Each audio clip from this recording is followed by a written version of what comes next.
economía de la URSS, etc. Y poco se trabajó la filosofía de Marx. Por eso el llamado que hace Bernie Anderson en Consideraciones del marxismo occidental es la necesidad de volver a tomar con seriedad el estudio de carácter filosófico. Y respetando un poco a Lenin, de todas maneras sabemos que el marxismo es la síntesis de tres fuentes: el idealismo clásico alemán, la economía política inglesa y el socialismo utópico francés y también de cuño inglés. Yo pretendo en el día de hoy, y yo diría que son 4 preguntas bastante filosóficas, tratar de abordar las siguientes interrogantes. El primer interrogante es: ¿por qué Marx se fue acercando a Hegel? ¿Qué le llamaba la atención de esa filosofía que parecía, como lo dice él en algún momento, pétrea y grotesca? Es decir, una filosofía con un lenguaje bastante difícil, hermético y a veces casi talmúdico.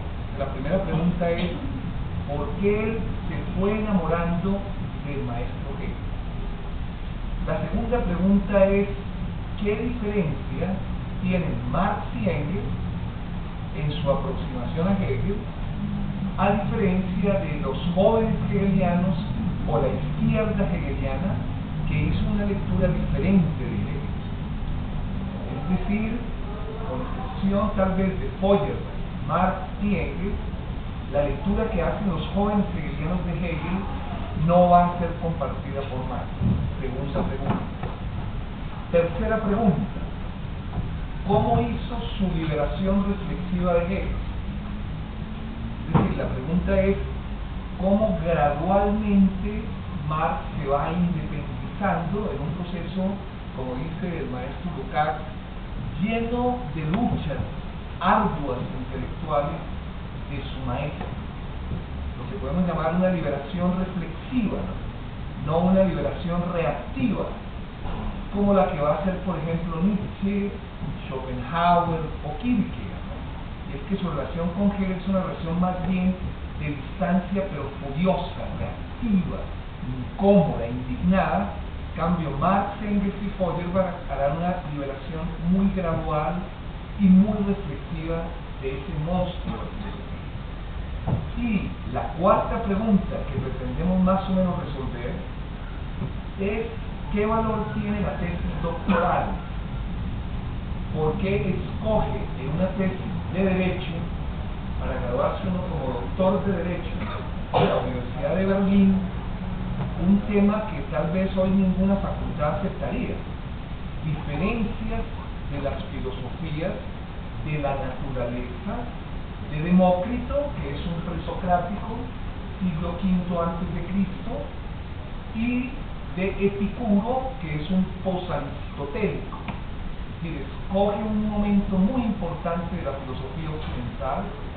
El primero alude a la génesis y el otro a lo que algunos podrían llamar declive o cierre de la filosofía clásica griega.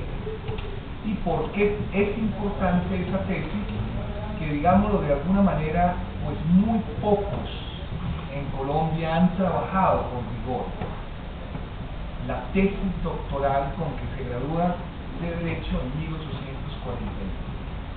Entonces voy a intentar resolver o abordar estas 4 preguntas para dejar un pequeño mapa de esa parte tan importante de la biografía juvenil de Marx.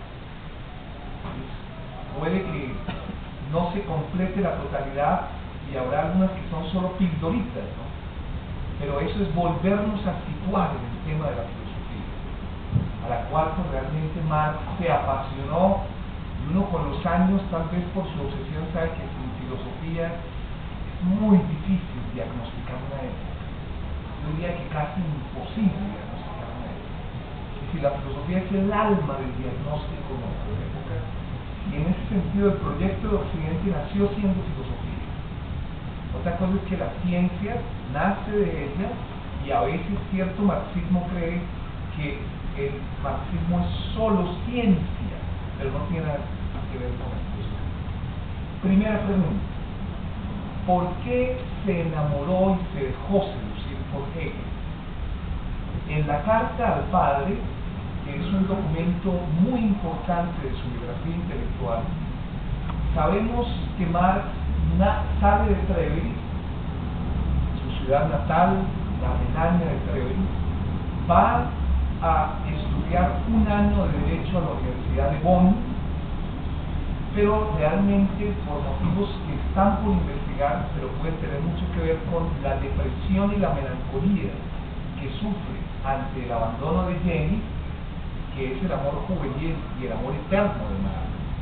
Pues él se dedica a una vida un poco disipada, quiere decir que va a clases de Schlegel, se dedica un poco a la rumba, podríamos decir hoy, y fracasa en su primer año de Derecho en la Universidad de Bonn.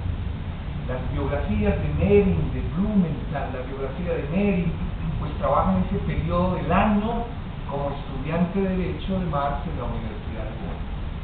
Una vez fracasa, pues su padre lo convence. Su padre era un abogado, era el asesor de la dieta renana, era el presidente del colegio de abogados de Treveris, es decir, era un hombre que tenía bastante cercanía con los sectores progresistas y liberales y una gran relación con la filosofía francesa, con Rousseau, d'Alembert y Diderot en la enciclopedia. Eso está totalmente dateado, digamos, en la biografía, y va a ser una figura muy importante. No es la madre muy importante como figura de identidad y de identificación, que sigue estudiando Derecho en Berlín. Entonces, antes de irse a estudiar Derecho a la Universidad de Berlín, le envía una carta a su padre, que se llama la Carta al Padre, donde hace todas unas consideraciones muy autocríticas, que algún día sería muy interesante que leyeran. Yo creo que hay dos grandes cartas al padre: la Carta al Padre de Kafka y la Carta al Padre de Marx.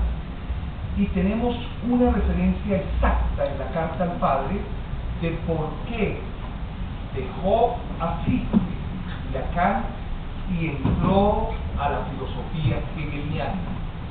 Y en ese pequeño pasaje nos dice Marx, a una edad bastante temprana, tenía más o menos unos 20 años, dice así: abandonado el idealismo, que dicho sea de paso, había cotejado y nutrido con el de Kant y Fichte, me dediqué a buscar la idea en la realidad misma. Si antes los dioses moraban sobre la tierra, ahora se habían convertido en el centro de ella. Había leído algunos fragmentos de la filosofía hegeliana cuya grotesca melodía barroca no me agradaba.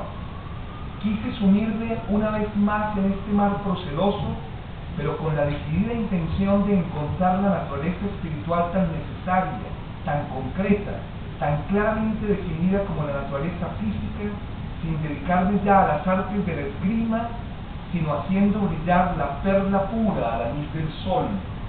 Escribí un diálogo de unos 24 pliegos titulado Creantez, por el punto de partida y el desarrollo necesario de la filosofía, que no conservé.